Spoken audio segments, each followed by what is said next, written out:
Olá, tudo bem com você? Estamos começando hoje uma série de 8 temas, as revelações, as profecias do Apocalipse e os últimos acontecimentos da história.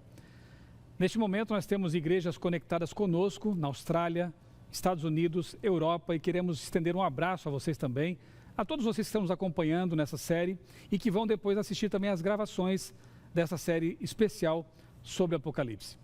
Como nós vamos estudar um livro bíblico que nós cremos inspirado por Deus, é bom fazer uma oração primeiro, pedir que o Espírito Santo que inspirou o autor também ilumine nossos pensamentos e nos ajude a compreender o que vamos estudar. Portanto, eu convido você a fechar os olhos e orarmos juntos neste momento. Bondoso Deus, querido Pai, nosso Criador, nós te agradecemos pelo privilégio que temos de aqui no século XXI estudar um livro importante que foi escrito há praticamente 2000 anos e que tem muito a nos revelar aqui em nosso tempo. Obrigado por teres usado o apóstolo João para nos legar esse patrimônio, esse presente.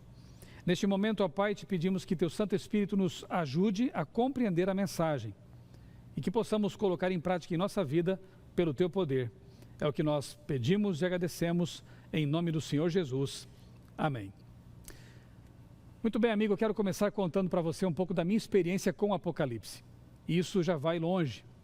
Na década de 80, talvez você que era desse tempo vá se lembrar, nós vivíamos com um medo de que o mundo fosse ser destruído por uma bomba atômica, por uma guerra entre Estados Unidos e a União Soviética. Havia ali todo um temor, uma situação de instabilidade no mundo, né? Uma polaridade, uma polarização muito perigosa. Então, eram cenas comuns ali, Ronald Reagan, Gorbachev, eram personagens daquele tempo, João Paulo II, né? O grande medo era esse, de que uma explosão nuclear, uma hecatombe atômica, pudesse devastar o planeta e assim, boa parte da população mundial seria destruída. Eu vivi nessa época, eu era criança, e eu me lembro muito bem que quando, ali no ensino fundamental, junto com alguns amigos da escola, nós íamos nos recreios à biblioteca para estudar o Apocalipse. Veja que interessante. E eu me lembro que nós dividíamos algumas tarefas, né? Alguns pesquisavam sobre míssil nuclear, outros sobre política, um outro sobre assuntos ligados à teologia. Éramos crianças, mas tínhamos medo do futuro, queríamos saber o que ia acontecer no futuro. E então, tomamos a decisão de estudar o Apocalipse sozinhos na biblioteca. Obviamente que crianças desassistidas, nós chegamos a conclusões muito estranhas, né? Por exemplo, eu me lembro que uma das conclusões a que chegamos é de que a besta do Apocalipse seria uma bomba atômica, um míssil, porque o poder estava na cauda e na cabeça, como diz um texto da Bíblia no Apocalipse. Na cabeça tinha a ogiva do míssil, na cauda o jato, né? O propulsor. Então pensávamos, deve ser a besta, né? E assim concluímos coisas assim, que hoje eu sei não tem muito sentido pela Bíblia. Mas a vontade de conhecer a palavra de Deus, a vontade de conhecer a vontade de Deus, a vontade de saber o que nos aguardava no futuro, nos fazia estudar o livro. Os anos se passaram e depois de algum tempo, eu já estava no ensino médio, eu cursava Química, o curso técnico de Química lá em Criciúma, Santa Catarina, e conheci lá no colégio um jovem. Eu não sabia a que religião ele pertencia, só sabia que ele era crente, de modo muito genérico, né? E sabia que ele, pelo que ele tinha demonstrado, que ele conhecia muito bem a Bíblia. E um dia, numa conversa ali informal, esse jovem chamado Vanderlei me perguntou a queima-roupa: Michelson, você quer conhecer o Apocalipse? Quer estudar o Apocalipse?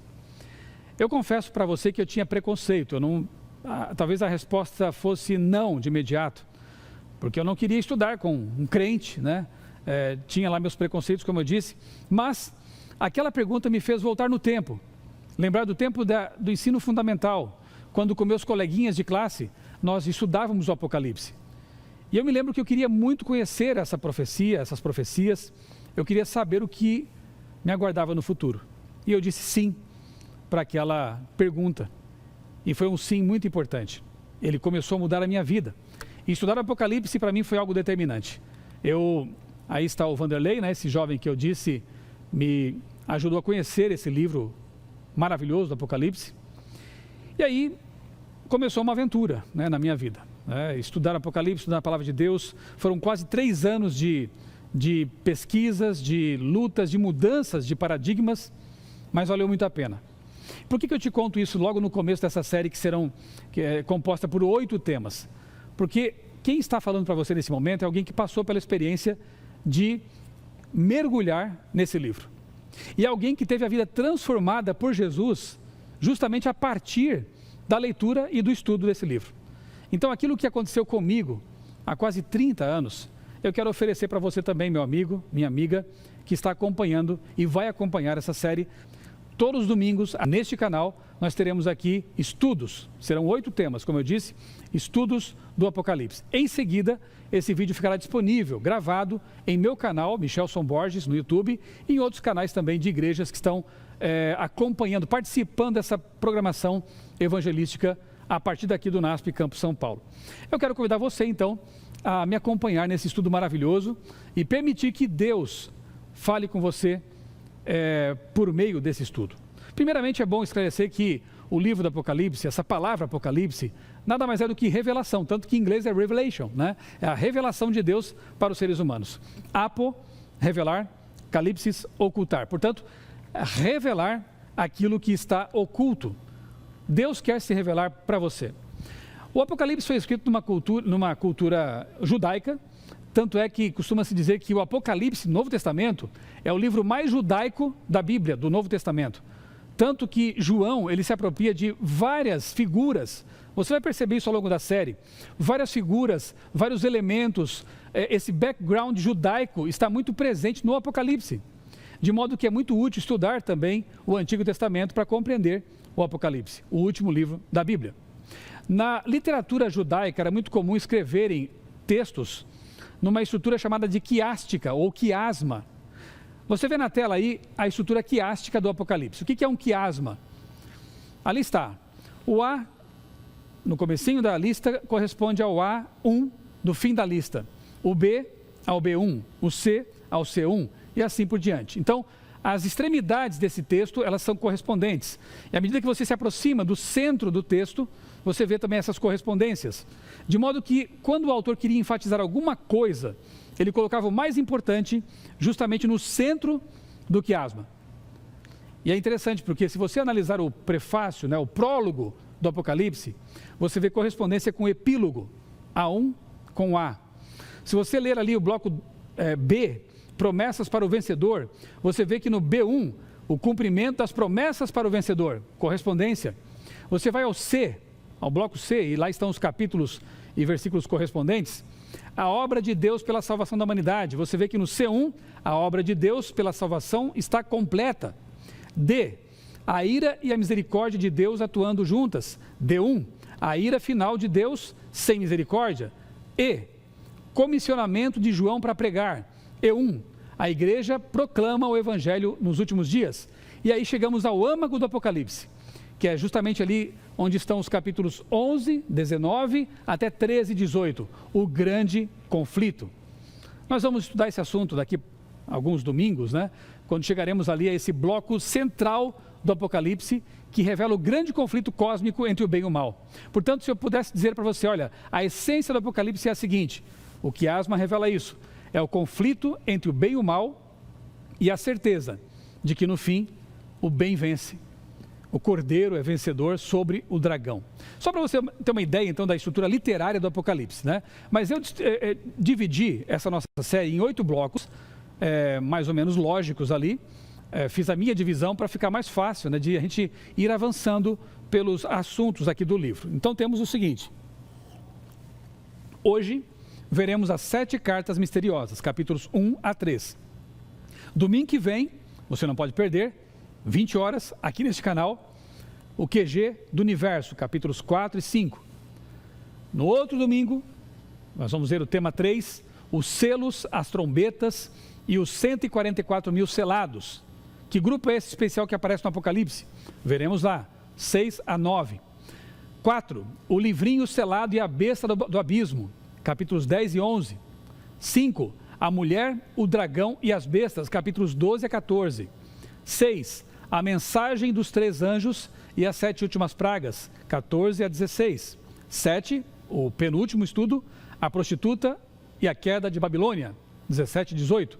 E culminando ali a série, a cereja do bolo, o 8º tema, a volta de Jesus, os 1000 anos e a eternidade, capítulos 19 a 22. Portanto, você pode perceber que nós temos aí uma aventura pela frente, uma viagem pelas páginas do Apocalipse, e eu espero contar com você todos os domingos nesse estudo aqui, as profecias do Apocalipse. Vamos lá? Abra sua Bíblia, se você tem aí no seu computador, no seu tablet, no seu celular, ou como eu aqui, a Bíblia física em papel e tinta. Abra o livro do Apocalipse e vamos começar pelo começo. Capítulo 1, versos 1 a 3, que dizem o seguinte: Revelação de Jesus Cristo, que Deus lhe deu para mostrar aos seus servos as coisas que em breve devem acontecer, e que ele, enviando por intermédio do seu anjo, notificou ao seu servo João, o qual atestou a palavra de Deus e o testemunho de Jesus Cristo, quanto a tudo o que viu. Bem-aventurados aqueles que leem e aqueles que ouvem as palavras da profecia e guardam as coisas nela escritas, pois o tempo está próximo. Veja, a revelação contida aqui é de quem? Já começa por aqui uma verdade que desfaz talvez um engano que alguns alimentam. Olha, o Apocalipse é um livro de maldições, é um livro terrível, não leia. Amigos, a revelação é de Jesus Cristo. E Jesus é a pessoa mais interessada em nossa salvação. Ele morreu por nós. A revelação é dele. Segundo, para quem é essa revelação? Revelação de Jesus Cristo que Deus deu para os servos. Quem entende então o Apocalipse? Aquele que se aproxima de maneira arrogante, aquele que se aproxima sem o desejo de fazer o que está ali escrito, praticar o que está escrito? Não, a revelação é para os servos de Deus. Servo é aquele que se dispõe a servir, a obedecer, a fazer a vontade de Deus. Se você que está me assistindo agora tiver a disposição de obedecer o que a profecia apresenta, você vai compreender, porque a revelação é para você, servo, serva de Deus. Para abençoar a quem? Olha que coisa linda. Bem-aventurados, felizes, aqueles que leem, aqueles que ouvem e aqueles que guardam, no sentido de praticar as palavras aqui escritas. Portanto, o Apocalipse começa com uma bênção especial. Ele começa com a promessa de bem-aventurança para aqueles que o estudam. Então, não tenha medo, não tenha receios de estudar essa revelação de Jesus. Combinado? Bem, lá em 2 Pedro, versos 1 e 20, capítulo 1, versos 20 e 21, nós encontramos o seguinte, saibam que nenhuma profecia da Escritura provém de interpretação pessoal, porque nunca, jamais, qualquer profecia foi dada por vontade humana. Entretanto, homens falaram da parte de Deus, movidos pelo Espírito Santo. Veja, o apóstolo Pedro está dizendo o seguinte: a Bíblia é a palavra de Deus em linguagem humana. Deus usou homens especiais para colocar ideias na mente deles, portanto isso é inspiração de pensamento. Deus dá essas ideias e diz: agora vocês devem levar às pessoas a mensagem. Portanto, é a palavra de Deus com sotaque humano, é a palavra de Deus em linguagem humana, e graças a Deus por isso, porque assim nós podemos entender. Deus usou seres humanos para transmitir verdades infinitas para outros seres humanos. Então a palavra de Deus tem essa simbiose, mais ou menos como Jesus, que sendo Deus, nós veremos isso também nessa série, sendo Deus, se faz ser humano, e assim comunica, ele é o verbo de Deus. A Bíblia tem essa semelhança com Jesus, ela é a palavra divina em linguagem humana. Eu quero também deixar claro aqui para vocês que aqui tem um alerta de spoiler, né? Porque veja, a Bíblia, especialmente o Apocalipse, ela serve para mostrar o seguinte para nós: vocês vão passar por tribulações? Vão passar por doenças, por pandemias, por morte, por perseguição, por situações muito complicadas, mas saibam que no fim da história, nós temos uma luz lá, no fim desse túnel, não é um trem em sentido contrário, é a luz da volta de Jesus. Portanto, se eu pudesse comparar o Apocalipse com alguma coisa, eu diria, é o spoiler, o grande spoiler que Deus nos deu. Nós vamos entender que no fim, o Cordeiro vence o dragão, a igreja de Deus triunfará, Jesus virá à terra pela segunda vez, os mortos em Cristo ressuscitarão, a vida eterna é uma realidade. Então, fica a dica, você vai receber muitos spoilers durante essa série. E esses spoilers nos foram dados para que nós tenhamos forças para prosseguir. Não desanimemos, não desistamos, porque apesar do percurso difícil, no fim da história, Deus está de braços abertos, vai nos receber, Jesus vai voltar. Como é bom saber disso, não é verdade? Avancemos. Apocalipse capítulo 1 ainda, agora versos 4 a 7. Nós vamos ler aqui agora, nesse momento, a essência da mensagem do Apocalipse. 4 a 7 diz assim: João, às 7 igrejas que se encontram na Ásia, graça e paz. Graça e paz. A vós outros, da parte daquele que é, que era e que há de vir. Da parte dos 7 espíritos que se acham diante do seu trono. E da parte de Jesus Cristo, a fiel testemunha, o primogênito dos mortos e o soberano dos reis da terra. Aquele que nos ama e pelo seu sangue nos libertou de nossos pecados. E nos constituiu reino, sacerdotes para o seu Deus e Pai. A ele, glória e domínio pelos séculos dos séculos. Amém. E verso 7, eis que vem com as nuvens, e todo olho verá, até quantos o traspassaram, e todas as tribos da terra se lamentarão sobre ele, certamente. Amém. Se eu fosse então resumir a essência do Apocalipse, eu diria: graça, paz, salvação e volta de Jesus. É praticamente tudo de que mais precisamos. Precisamos de graça salvadora, a graça que nos dá acesso ao céu, que nos salva. Precisamos de paz no coração, mesmo em um mundo tão conturbado. Deus oferece essa paz. Precisamos da solução definitiva com a volta de Jesus. E encontramos textos que falam disso. Por exemplo, aquele mais conhecido talvez, o texto mais querido da Bíblia, em que Jesus diz: Deus amou o mundo de tal maneira que deu seu Filho unigênito para que todo aquele que nele crê não pereça, mas tenha a vida eterna. Que promessa maravilhosa. Salvação em Cristo. Outro texto, João 14, 1 a 3, que o coração de vocês não fique angustiado. Na casa de meu Pai há muitas moradas, e quando eu for e preparar um lugar, voltarei e os receberei para mim mesmo, para que onde eu estou, vocês também estejam. Quem disse isso? O próprio Jesus. Portanto, quando o Apocalipse diz que ele vem com as nuvens dos céus, na verdade está ecoando uma promessa que Cristo disse pouco antes de deixar seus discípulos e voltar para o céu para iniciar uma obra importante no santuário celestial. Eu voltarei, eu vou receber vocês para que onde eu estou vocês também estejam. É a promessa de Cristo. Vamos aos versos 9 e 10 agora do capítulo 1. 9 e 10, nós lemos assim: Eu, João, irmão vosso e companheiro na tribulação, no reino e na perseverança em Jesus, achei-me na ilha chamada Patmos, por causa da palavra de Deus e do testemunho de Jesus. Patmos, achei-me em espírito ali em Patmos, no dia do Senhor, e ouvi por trás de mim grande voz como de trombeta. Então, em que lugar João estava quando recebeu de Deus a visão do Apocalipse? Numa ilha rochosa, preso pelo imperador. O imperador tentou, segundo a tradição, matar João, jogou num caldeirão lá de um latão de azeite fervente, não conseguiu, ele foi milagrosamente poupado, é o que diz a tradição.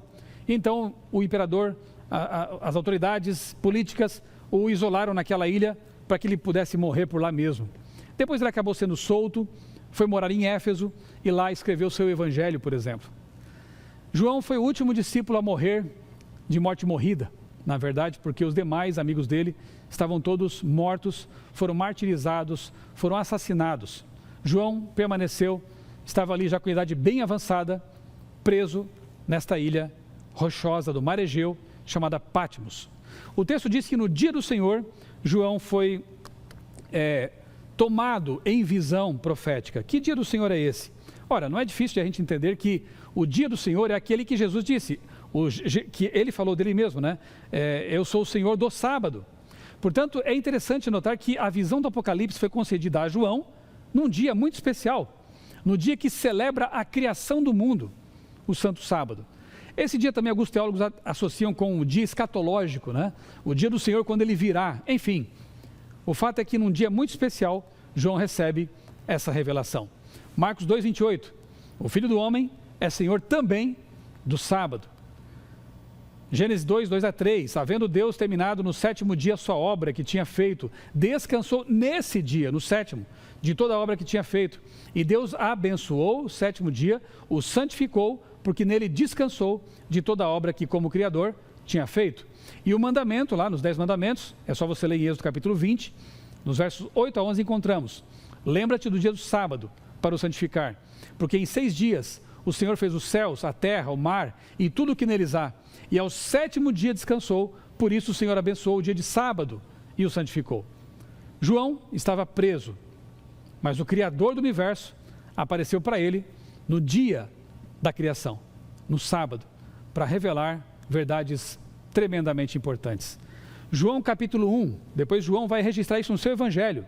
No princípio era o verbo estava com Deus e o verbo era Deus. João, que era o discípulo mais íntimo de Jesus, está lhe dizendo o seguinte: olha, eu e meus amigos o tocamos, o vimos, convivemos com ele, e nós que somos testemunhas oculares, afirmamos, ele era Deus. O próprio Deus aparece para João na pessoa de Cristo. Apocalipse 21, nós vamos chegar lá ainda mais adiante, né? Versos 1 e 2 diz que Jesus não só criou, mas vai recriar este planeta um dia. Aguarde, nós vamos chegar a esse momento maravilhoso nesse estudo aqui de 8 domingos. Quem é Jesus? Abra comigo aqui, continua, né, com o capítulo 1 aberto aí. Nos versos 11 a 19, eu não vou ler aqui por causa do tempo, mas se você ler aí, você vai perceber como a figura de Jesus, ela aparece de um modo diferente dos evangelhos aqui no Apocalipse. Ele tem olhos como de fogo, ele tem pés como que de latão reluzente, o que indica firmeza, né? Ele tem uma roupa brilhante, branca, com cinto talar de ouro. Ele é uma figura majestosa, divina, gloriosa. Quando você lê os evangelhos e lê o Apocalipse, você entende que Jesus é Deus, homem, homem, Deus. Esse mistério maravilhoso da encarnação. Então, quando você lê o Apocalipse, você entende que aquele Deus que criou o universo é o mesmo Deus que, quando aqui na terra abraçou pecadores, ele pregou para crianças, pegou no colo as crianças, ele pisou aqui na poeira deste mundo, empoeirou os pés. Esse é o nosso Deus, um Deus infinito, mas também um Deus que se revela, um Deus que caminha com as suas criaturas. É tão maravilhoso saber disso. Esse é o Deus que se identifica como sendo o Alfa e o Ômega. Jesus é o Alfa e o Ômega, ou seja, ele é o primeiro e o último, não é o segundo e o último, ele não foi criado. Lá em Isaías 9,6 nós lemos assim, um texto escrito 700 anos antes de Cristo: um menino nos nasceu, um filho se nos deu, o governo está sobre seus ombros, e o seu nome será maravilhoso, conselheiro, Deus forte, Pai da eternidade, príncipe da paz. Se Jesus, esse menino que nos nasceu, é o Pai da eternidade, ele mesmo não pode ter sido criado, ele é eterno. Por isso no Apocalipse é chamado de Alfa e o Ômega, o primeiro e o último. Em João 8,58 a gente encontra uma situação bem curiosa. Jesus ali fala para aquelas pessoas que o estavam ouvindo, inclusive alguns fariseus: antes que Abraão existisse, eu sou. Naquele momento eles pegam, os líderes judaicos pegam pedras para apedrejá-lo. E pela lei deles estariam corretos, porque era uma blasfêmia alguém se fazer Deus. Mas como Jesus se fez Deus naquele momento? Êxodo 3,14, Deus aparece para Moisés. Moisés pergunta para Deus: quem é o Senhor, para que eu diga para o faraó que o Senhor me enviou? Eu sou é quem te envia. Ego eimi, a tradução grega de anihu no hebraico. Quando Jesus usa para si essa expressão, ego eimi, naquele momento, a sua audiência judaica entendeu: ele está dizendo que é Deus, vamos apedrejá-lo. Ele não merecia ser apedrejado porque ele está falando uma verdade. Ele é Pai da eternidade, ele é o Verbo eterno, ele é Deus. Esse Deus apareceu para João na ilha de Patmos. Esse Deus esteve ali e disse: filho, aguenta mais um pouco, eu estou do seu lado. Esse Deus está falando para você nesta noite: eu sou o Criador do universo. Mesmo que você esteja preso, mesmo que você esteja acorrentado por circunstâncias, mesmo que a morte esteja, quem sabe, pairando sobre você, a doença, eu sou o Criador do universo, confie em mim, porque no fim tudo vai dar certo. Como é bom saber que o revelador é o Criador do universo. Como é bom saber que estamos nas mãos desse Deus maravilhoso. Foi Ele quem revelou o Apocalipse para João e está revelando agora para você e para mim também. Ok? Apocalipse 1:19 diz: as que são, as que hão de acontecer. Portanto, aqui vemos um conceito importante, que é bom saber quando estudamos as profecias. Existem pelo menos 3 escolas de interpretação profética: a escola historicista, a escola preterista e a escola futurista. Como o nome já diz, os preteristas jogam tudo para o passado, tudo já se cumpriu ao longo da história. Os futuristas jogam tudo para o futuro, as profecias todas vão se cumprir ainda. Os historicistas entendem que as profecias se cumprem ao longo da história e culminam com a volta de Jesus. Essa é a visão muito mais coerente, muito mais de acordo, por exemplo, com as profecias de Daniel também. Quando você estuda Daniel 2, 7, 8, você percebe que é assim que funciona. Começa com o profeta, no tempo dele, geralmente Babilônia lá, e vai avançando pela história, culminando com a volta de Jesus. Isso é historicismo, e por isso o texto diz: você vai escrever, João, as coisas que são do teu tempo, as coisas que vão acontecer. Então ele começa a registrar coisas que começam com o tempo dele e vão avançando ao longo da história até chegar o tempo da volta de Jesus. Isso é historicismo. Essa é a escola de interpretação profética que nós adotamos como adventistas e, claro, os reformadores também, vários adotaram, e é sem dúvida nenhuma a mais coerente no que diz respeito ao estudo das profecias apocalípticas. Sabendo de tudo isso, nós podemos começar então agora uma viagem rápida, um voo rasante, porque se ficássemos aqui estudando cada uma dessas cartas, com certeza a série inteira seria só para isso. Mas nós não temos tempo tanto assim, né? Então vamos aqui fazer uma viagem geral ao longo da história agora da humanidade.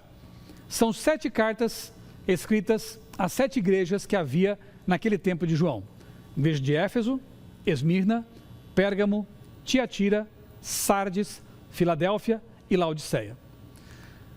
Antes de entrar em cada uma delas, ali está um mapa para você ter uma noção de onde estavam, né? Ali tem a Grécia, a Ásia Menor, um pouquinho para baixo ali do centro você tem ali Jerusalém, para ter uma ideia, o Egito está ali ao sul, né? E no meio está o mar Mediterrâneo. Ali para cima, aquele círculo, você encontra Éfeso, só para localizar onde estão ali as igrejas. Próximo de Éfeso estão as demais 7 igrejas. No meio daquele mar ali, no mar Egeu, estava João preso na ilha de Patmos. O que é interessante notar é que não havia apenas 7 igrejas, havia outras. Por exemplo, a igreja de Tessalônica, está na Bíblia, Tessalonicenses. Temos a igreja de Colossenses, Filipos, Filipenses, a igreja em Roma, a carta aos Romanos. No entanto, João, inspirado por Deus, ele seleciona 7 igrejas que estavam naquele agrupamento ali, né, próximo de Éfeso. 7 igrejas. Por que aquelas? Qual o propósito? Imagine que você fosse escrever um livro, digamos que a história do cristianismo, mas como é muito grande essa história, você divide em 7 volumes. As 7 igrejas do Apocalipse são mais ou menos como isso. A história da humanidade, a história da igreja cristã, dividida em 7 volumes. Cada volume cobrindo um período da história. E você vai perceber agora claramente que é assim que funciona. Se não, João poderia usar outras igrejas, mas ele escolhe, orientado por Deus, 7 cujas características não só estavam limitadas no tempo, daquele tempo de João, como também apontavam características da igreja ao longo da história. Isso é muito interessante. E mostra como Deus realmente antevê a história e revela isso aos seus profetas. Éfeso, se você depois ler aí na sua Bíblia com calma, capítulo 2, versos 1 a 7, você perceberá algumas características bem interessantes. Primeiro, o período compreendido por Éfeso vai do ano 31, quando Jesus morre na cruz, até o ano 100, mais ou menos, depois de Cristo. Éfeso era uma grande cidade naquele tempo já, tinha 250 mil habitantes, ali ficava o templo de Ártemis e outros templos pagãos também naquela cidade. Diana era cultuada ali, a Diana dos Efésios, né? Duas coisas são assim bastante claras e se repetem ao longo das cartas, ao longo das igrejas. A primeira delas, Deus fala: eu conheço as tuas obras. Então é um Deus onisciente, um Deus que nos conhece, que revela as profecias. E a segunda coisa que se repete nelas, nas cartas, é: quem tem ouvido, ouça o que o Espírito Santo diz às igrejas. Então essas duas coisas se repetem: conheço tuas obras sei quem você é, sei onde você mora e ouça a voz do Espírito Santo. No caso de Éfeso, nós encontramos ali, eu anotei aqui 4 pontos, né, mas tem outros mais. Primeiro, o pessoal que viveu nesse tempo aí, os discípulos, os primeiros conversos ao cristianismo, puseram à prova os que se diziam apóstolos. Não era assim só, eu sou cristão e eu vou fazer parte desse grupo. Não, você tinha que compreender realmente o que é a mensagem cristã, né? Você tinha que realmente seguir esses princípios. Segundo, perseverança, suportou provas, eles eram perseguidos pelos romanos, eram desprezados. Odiava a obra dos nicolaítas. Quem eram os nicolaítas? Bom, Nicolau de Antioquia era um herege, ele está em Atos capítulo 6, que admitia práticas pagãs para evitar problemas. Sabe aquele que acomoda a sua fé, dá um jeitinho para não criar problemas, né? Era um camarada desse tipo aí, o Nicolau. Jacques Ducan, um autor que escreve muito sobre Apocalipse, Daniel, né? um grande teólogo adventista, no livro Segredos do Apocalipse, página 30, ele diz assim: os nicolaítas eram, segundo os pais da igreja, famosos por sua depravação, uma distorção da nova postura de Paulo sobre a graça e a lei os havia levado a rejeitar todos os princípios da Torá, da Bíblia. Por meio da graça de Jesus, o Messias, eles se livraram da Torá e caíram em libertinagem. Portanto, ao usar o símbolo dos nicolaítas, o Espírito Santo estava dizendo para João o seguinte: olha, é uma igreja fiel, começou alinhada com a minha vontade, mas aos poucos foi permitindo, né, que algum tipo de depravação da mensagem fosse acontecendo. Foi abandonando o primeiro amor por Jesus. Infelizmente, esse processo vai avançando pela história. O que começou muito bem, com fidelidade, os discípulos morreram por Jesus, deram a vida pela mensagem cristã, mas os que os seguiram nem sempre foram assim. Nicolaítas são o símbolo dessa erosão paulatina, aos poucos foi acontecendo, da mensagem cristã. Apocalipse 2,7 diz: ao vencedor darei o direito de se alimentar da árvore da vida que se encontra no paraíso de Deus. É interessante perceber que a mensagem sempre é para o vencedor. O vencedor vai herdar isso, o vencedor vai ganhar isto. Ou seja, é imperativo vencer. E a vitória só é possível com Deus. Com Deus. Então a vitória, ela é para nós também, mas só poderemos vencer se nós realmente segurarmos firmemente as mãos daquele que nos dá a vitória. Ouça o que o Espírito diz às igrejas: ao vencedor eu darei a árvore da vida. Sim, aquela árvore que nós perdemos lá no Gênesis, quando Adão e Eva se rebelaram contra Deus. Aquela árvore, ela vai voltar a ser acessível para os redimidos de Deus. Segunda igreja, Esmirna, compreende ali o tempo entre 100 e 313 depois de Cristo. Esmirna era um centro de adoração ao imperador e é uma época de perseguição. Apocalipse 2, 8 a 11. De novo, conheço a tribulação pela qual você está passando. A mensagem inicial de todas as cartas é: eu conheço você. Eu sei quem é você, eu sei onde você mora, eu conheço seu endereço. Eu sei as lutas pelas quais você passa. Eu sou o Deus onisciente. Conheço a tribulação pela qual você está passando. E algumas coisas que já aparecem logo de início, né? Quando lemos esse período. Alguns foram lançados na prisão. Ali o texto cita 10 dias. Nós sabemos que dias em profecia, e você verá isso com mais repetições no futuro aí, são anos, né? Um dia profético equivale a um ano literal.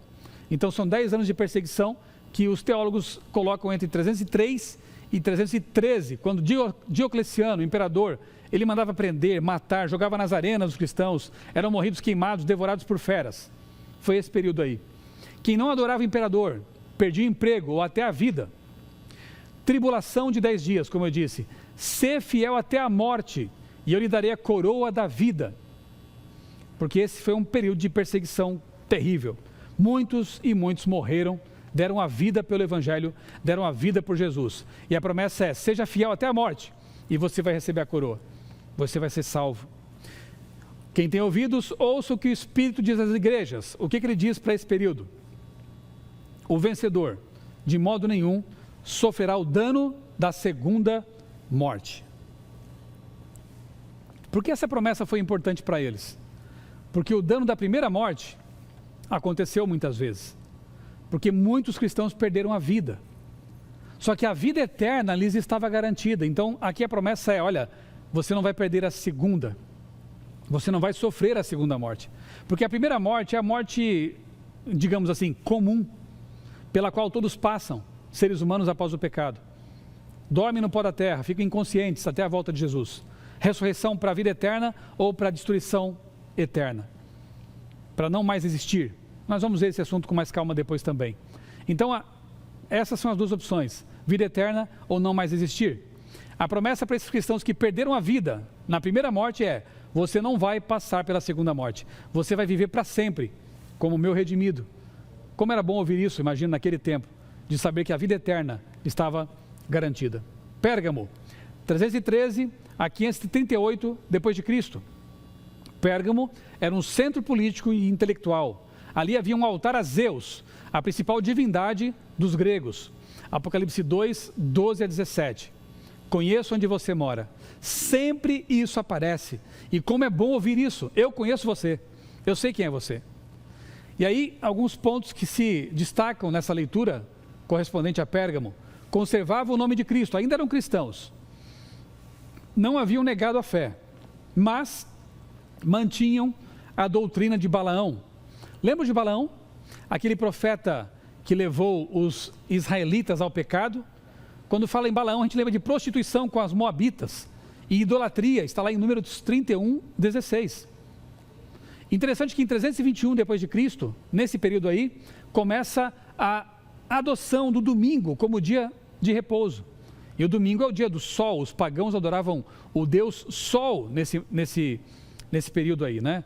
E algumas línguas ainda trazem esse resquício, como o inglês, Sunday, o dia do sol.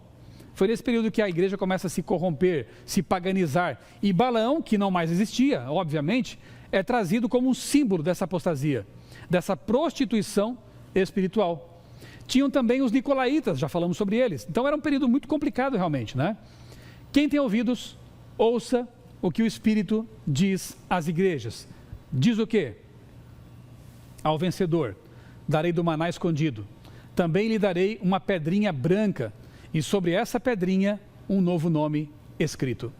Sabe que esse negócio de pedrinha branca, os estudiosos, arqueólogos descobriram que era um procedimento judicial romano. Quando a pessoa era tida como não culpada, ela recebia uma pedrinha branca, e essa pedrinha branca indicava absolvição. Então a promessa de Deus é, eu te darei uma pedrinha branca, você está salvo pelo sangue de Cristo, absolvido dos seus pecados. Nesse período de Pérgamo também encontramos ali, em 313, o Edito de Milão. Constantino dá liberdade de culto. Mas isso não é bom? Parecia a princípio que fosse bom. Mas o que acontece? Os cristãos que eram então perseguidos, mas que mantiveram firme a sua fé, de repente houve uma reviravolta e Constantino se diz convertido ao cristianismo, e ele então torna oficial o culto cristão. E geralmente em tempos de paz as pessoas baixam a guarda. E aí o que Satanás não conseguiu com perseguição, com morte, com espada, com fogo e com leões, ele consegue agora com o comprometimento da fé cristã. É um problema. Então Pérgamo representa um momento em que a igreja começa a se corromper, se perverter, dar ouvidos à doutrina de Balaão. Que pena que foi assim. Mas a história avança. E nós chegamos ao período de Tiatira, 538 a 1565, Idade Média, mais ou menos ali, Apocalipse 2, 18 a 29. Deuses padroeiros Tiatira tinha, festas pagãs, prostituição ritual. Ali na cidade de Tiatira tinha pessoas que se prostituíam como forma de adorar os deuses. Até isso tinha por lá. Conheço as obras que você realiza, mais numerosas que as primeiras. Então era uma igreja dada a obras. Talvez nem tanto a fé e a fidelidade, mas a obras, né? Talvez até uma ideia de salvação pelas obras. Bem, tolera Jezabel. Havia os que não seguiam essa doutrina. Quem foi Jezabel? Lembram? Jezabel já estava morta há muito tempo, mas aqui, repito, o Espírito Santo usa elementos do Antigo Testamento para trazer lições espirituais para aquele momento e ao longo da história. Jezabel, ela levou Israel à apostasia, transigência com o paganismo. Era filha de Etbaal, rei dos Sidônios, e sacerdote de Baal e Astarote. Você lembra que foi Jezabel quem trouxe essa adoração pagã de Baal para o meio de Israel? É o tempo do profeta Elias, quando foi preciso haver uma reforma, uma purificação da adoração ali em Israel. Jezabel é trazida para agora, para esse momento da história, da revelação profética, para mostrar que o povo cristão tinha se corrompido totalmente, tinha se prostituído com outros sistemas de adoração, com o paganismo. Quem tem ouvidos, ouça o que o Espírito diz às igrejas. O que ele disse? Ao vencedor, que guardar até o fim as minhas obras, eu lhe darei autoridade sobre as nações. Eu lhe darei ainda a estrela da manhã. E quando você lê Apocalipse 22:16 e descobre que Jesus é a estrela da manhã, que promessa maravilhosa é essa? De receber o próprio Jesus, a vida eterna. Uma nota de esperança é encontrada aqui nesse período tão escuro. Havia os que não seguiam a doutrina corrompida. E é com esse remanescente, essas pessoas fiéis, que havia nesse período tão escuro da história cristã, que Deus vai promover uma reforma. Deus vai trazer à luz verdades que foram escondidas pelo tempo, abandonadas pelo paganismo. Bem, vamos chegar aqui então ao tempo de Sardes. Sardes compreende o período que vai de 1565 a 1798. É uma data importante, nós vamos repetir muitas vezes ainda nessa série, 1798. Sardes era uma cidade elevada, capturada 2 vezes de surpresa. Apocalipse 3, 1 a 6. Conheço as obras que você realiza, que você tem fama de estar vivo, mas está morto. Começou muito bem, se levantou com vida, mas infelizmente depois acabou morrendo, sucumbindo e perdendo a fé. Se você não vigiar, virei como ladrão. Havia pessoas que não tinham contaminado as vestes, portanto eram dignas, e foi com essas pessoas que Deus promoveu uma reforma no cristianismo. Pessoas como Lutero, Calvino, Zwinglio e outros. Portanto, esse movimento começou muito bem, mas infelizmente, à medida que os reformadores iam morrendo, as pessoas que acabaram focalizando, centralizando a fé nesses homens, acabaram também ficando paradas no tempo. Deus tinha mais verdades a trazer à tona, Deus queria promover uma reforma completa em sua igreja, mas ela tinha nome de que vivia, mas estava morta. Quem tem ouvidos, ouça o que o Espírito diz às igrejas. O que ele diz para esse povo, para esse período?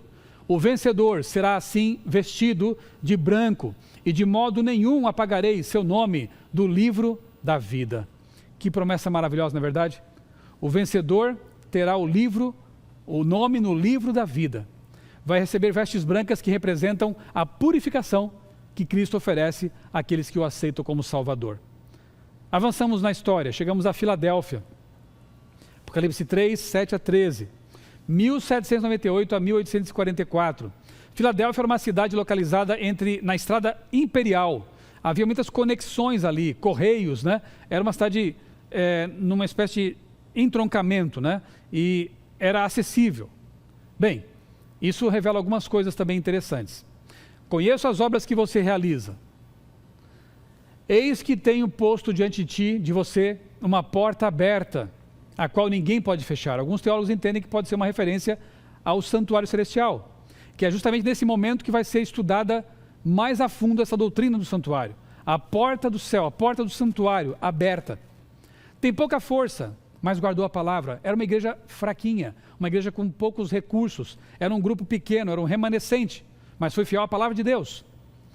Eu o guardarei da hora de provação que há de vir sobre o mundo inteiro. E é a primeira vez que na sucessão histórica ele diz, eu venho sem demora. Portanto, chegamos aqui ao momento da história em que a volta de Jesus se aproxima. Não foi lá no tempo de Éfeso, não foi em Tiatira, Sardes, que ele disse, eu venho sem demora. Foi na penúltima igreja, Filadélfia, nós entendemos que ali começa o tempo do fim, ele diz, aguenta firme aí, porque eu venho sem demora. Fique firme, não desanime, mesmo em meio às perseguições e às dificuldades. Quem tem ouvidos, ouça o que o Espírito diz às igrejas, o que ele diz para essa igreja. Conserve o que você tem, para que ninguém tome a sua coroa. Aqui é um golpe contra a ideia do calvinismo, né? Da predestinação. Porque não existe essa ideia de que uma vez salvo, salvo para sempre. Você pode receber a coroa, você pode estar salvo hoje, mas se amanhã você negligenciar sua vida espiritual, você pode perder a coroa. Portanto, não caia nessa conversa de que há uma predestinação, de que Deus escolhe quem vai se perder ou se salvar. A escolha é sua. Eis que estou à porta e bato. Daqui a pouco eu vou repetir esse texto. Se você abrir a porta, eu vou entrar. Deus sempre oferece uma escolha para seres humanos. Ele respeita o nosso livre-arbítrio. Há uma predestinação no sentido macro. Sim, Jesus vai voltar e você pode fazer o que você quiser ou deixar de fazer, não vai mudar nada. Esse destino final está profetizado e vai acontecer. Mas no sentido micro, digamos assim, nós podemos escolher se queremos participar dessa predestinação ou abandoná-la. Você tem liberdade dentro desse cenário maior. Então, cuidado para que você não perca o que você tem, a salvação. Mantenha a comunhão constante com Deus por meio da Bíblia, da oração. Viva de mãos dadas com Jesus. Assim você mantém sua coroa. Assim você mantém sua salvação. Ao vencedor, farei que seja uma coluna no templo, no santuário de Deus, e dali jamais sairá. De novo uma referência ao santuário. De novo o profeta querendo atrair nossa atenção para a doutrina do santuário. E é interessante que quando a gente vai para a história, percebemos que lá nos Estados Unidos, especialmente, houve um reavivamento poderoso, que envolveu a redescoberta de verdades como o sábado, como a reforma de saúde e o santuário, entre outras coisas, que o estado do ser humano na morte era a continuação da reforma que no século XVI havia parado. Então esse movimento aqui foi muito especial. Mas a história avança e chegamos à sétima e última igreja, Laodiceia. Começa em 1844 e não sabemos quando vai terminar, porque é a última igreja profética. Laodiceia era uma cidade muito rica. Havia ali um comércio de lã negra muito conhecido. Também havia nela uma escola de medicina, conhecida por fabricar um colírio especial. Olha que interessante, porque essa igreja profética vai citar esse assunto do colírio, fala de vestes também, né? E fala de riqueza. Tu és rica, mas não sabes que és pobre espiritualmente. Laodiceia. O próprio nome é revelador, povo do juízo. Povo do juízo. Que características encontramos aqui? Repete-se, conheço as obras que você realiza. Então, você não é frio nem quente, é morno. Você diz, sou rico, estou bem de vida e não preciso de nada, mas é pobre. Deus dá um conselho muito sério a esse povo que vive nesse momento histórico. Compre ouro, vestes brancas e colírio. Ouro é a fé provada no fogo. Fé verdadeira, preciosa. Vestes brancas simbolizam pureza, perdão. Aceite as vestes que eu te ofereço. E colírio, para enxergar nossa situação espiritual. Vivemos numa época de muita riqueza espiritual também. Nós temos a Bíblia de graça, praticamente, de graça, na internet. Podemos comprar Bíblias com preços muito baixos. Pessoas do passado deram a vida pela Bíblia. Deram sangue por ela. Hoje nós temos com tanta facilidade. Hoje temos a internet, temos os meios de comunicação, temos tantas facilidades. Mas talvez precisemos, com certeza precisamos, mais do que nunca, desesperadamente, do colírio do Espírito Santo, para que possamos enxergar nossa condição espiritual. Quem tem ouvidos, ouça o que o Espírito diz às igrejas. O que ele diz? Ao vencedor, darei o direito de sentar-se comigo no meu trono, assim como também eu venci e me sentei com o meu Pai no seu trono. Que coisa linda, não? A promessa de que nós poderemos sentar com o nosso amado Senhor e Salvador Jesus, com o nosso Pai Celestial no trono, simboliza aí também a salvação. No verso 14 do capítulo 3, Jesus é chamado de o princípio da criação. A palavra ali, princípio, é arquê, que corresponde ao hebraico bereshit. Apocalipse 3,14 aparece ali. Então, ou seja, Jesus é o próprio originador de todas as coisas. Ele é o princípio da criação de Deus. É Ele quem faz as promessas. E como Criador Todo-Poderoso, as promessas dele jamais vão falhar. Para a gente encerrar, o texto que eu citei há pouco, Apocalipse 3,20, Eis que estou à porta e bato. Se alguém ouvir a minha voz e abrir a porta, entrarei em sua casa e cearei com ele e ele comigo. Em 1991, dia 28 de dezembro, eu abri a porta para o meu Senhor Jesus Cristo. Esse foi o dia do meu batismo. Eu estou no tanque batismal, na Igreja Central de Criciúma, Santa Catarina. Eu compreendi a vontade de Deus para a minha vida. E quando eu senti o Espírito Santo batendo a porta do meu coração, da minha mente, eu disse: Senhor, pode entrar. Eu quero que tu faças parte da minha vida. Querido, a promessa de Deus é para você também. Abra a porta do coração para Jesus e Ele abrirá as portas do céu para você. Eu queria muito que você entendesse que o que me fez muito bem, o que resgatou minha vida de uma situação de sem sentido e me deu um novo sentido, me deu esperança, pode ser também a sua experiência.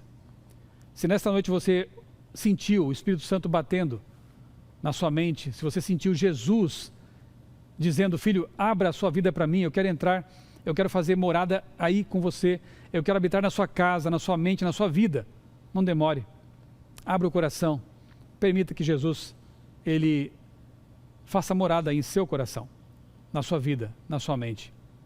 Deus tem conduzido os rumos da história, vai culminar com a volta de Jesus, mas Ele não quer só conduzir a história, Ele quer conduzir a sua história também, a sua vida também.